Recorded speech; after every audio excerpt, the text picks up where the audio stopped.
Article 41. Défendons aux juges, à nos procureurs et aux greffiers de prendre aucune taxe dans les procès criminels contre les esclaves à peine de concussion. Article 42. Pourront seulement les maîtres, lorsqu'ils croiront que leurs esclaves l'auront mérité, les faire enchaîner et les faire battre de verges ou cordes.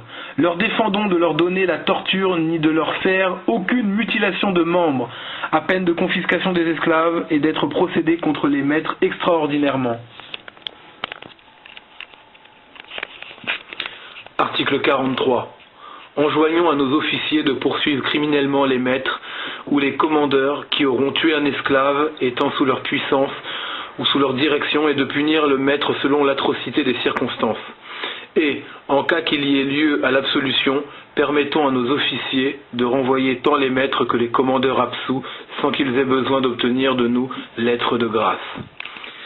Article 44. Déclarons les esclaves être meubles et comme tels entrer dans la communauté, n'avoir point de suite par hypothèque, se partager également entre les cohéritiers, sans préciput et droit d'aînesse, n'être sujet aux douaires coutumiers, au retrait féodal ou lignagé, aux droits féodaux et seigneuriaux, aux formalités des décrets, ni au retranchement des 4 quintes, en cas de disposition à cause de mort et testamentaire.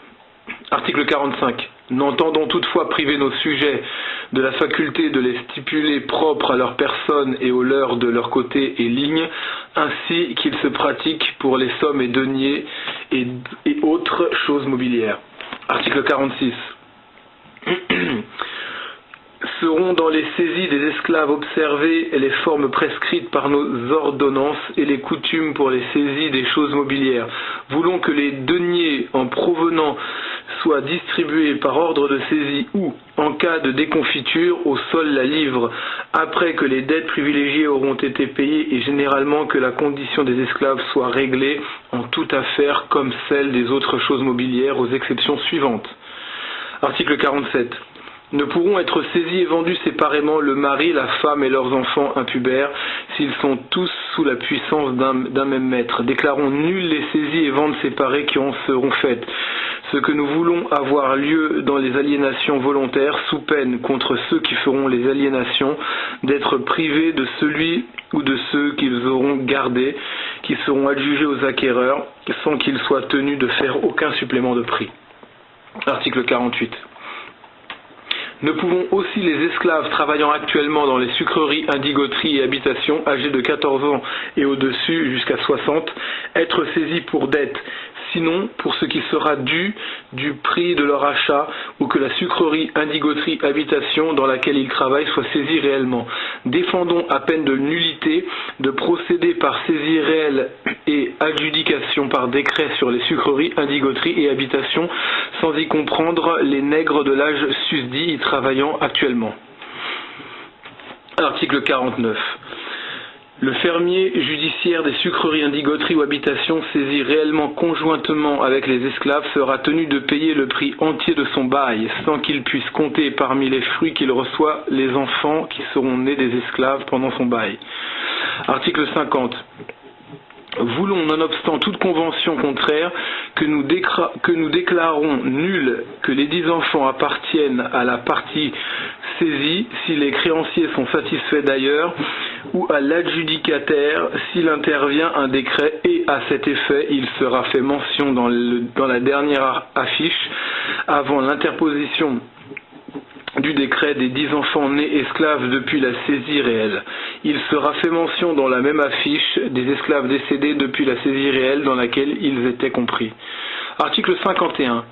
Voulons, pour éviter aux frais et aux longueurs des procédures, que la distribution du prix entier de l'adjudication conjointe des fonds et des esclaves et de ce qui proviendra du prix des baux judiciaire soit faite entre les créanciers selon l'ordre de leurs privilèges et hypothèques, sans distinguer ce qui est pour le prix des fonds d'avec ce qui est pour le prix des esclaves. Article 52. Et néanmoins, les droits féodaux et seigneuriaux ne seront payés qu'à proportion du prix des fonds. Article 53. Ne seront reçus les lignagés et seigneurs féodaux à retirer les fonds décrétés s'ils ne retirent les esclaves vendus conjointement avec fonds, ni l'adjudicataire à retenir des esclaves sans les fonds.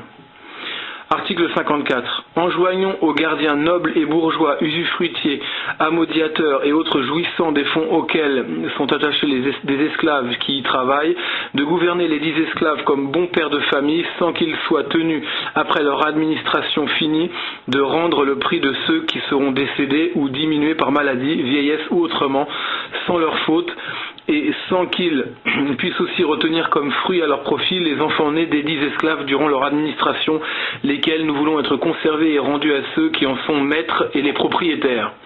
Article 55. Les maîtres âgés de 20 ans pourront affranchir leurs esclaves à partir... Les maîtres âgés de 20 ans pourront affranchir leurs esclaves par tout acte vif ou à cause de mort, sans qu'ils soient tenus de rendre raison de l'affranchissement, ni qu'ils aient besoin d'avis de parents, encore qu'ils soient mineurs de 25 ans. Article 56. Les esclaves qui auront été faits légataires universels par leur maître ou nommés exécuteurs de leur testament ou tuteurs de leur enfant seront tenus et réputés, les tenons et réputons pour affranchis.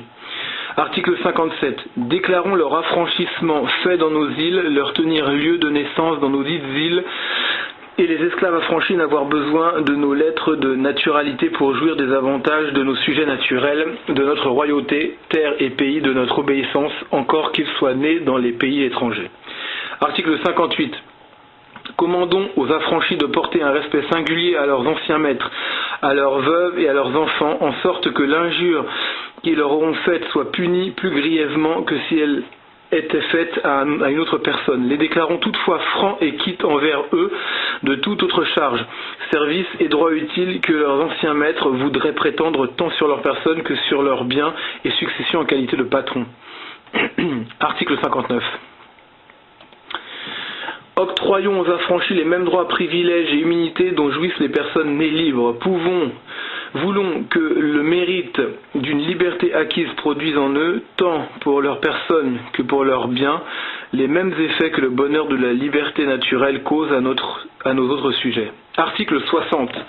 Déclarons les confiscations et les amendes qui n'ont point de destination particulière par ces présentes nous appartenir pour être payés à ceux qui sont préposés à la recette de nos droits et de nos revenus. Voulons néanmoins que distraction soit faite du tiers des dites confiscations et amendes au profit de l'hôpital établi dans l'île où elles auront été adjugées.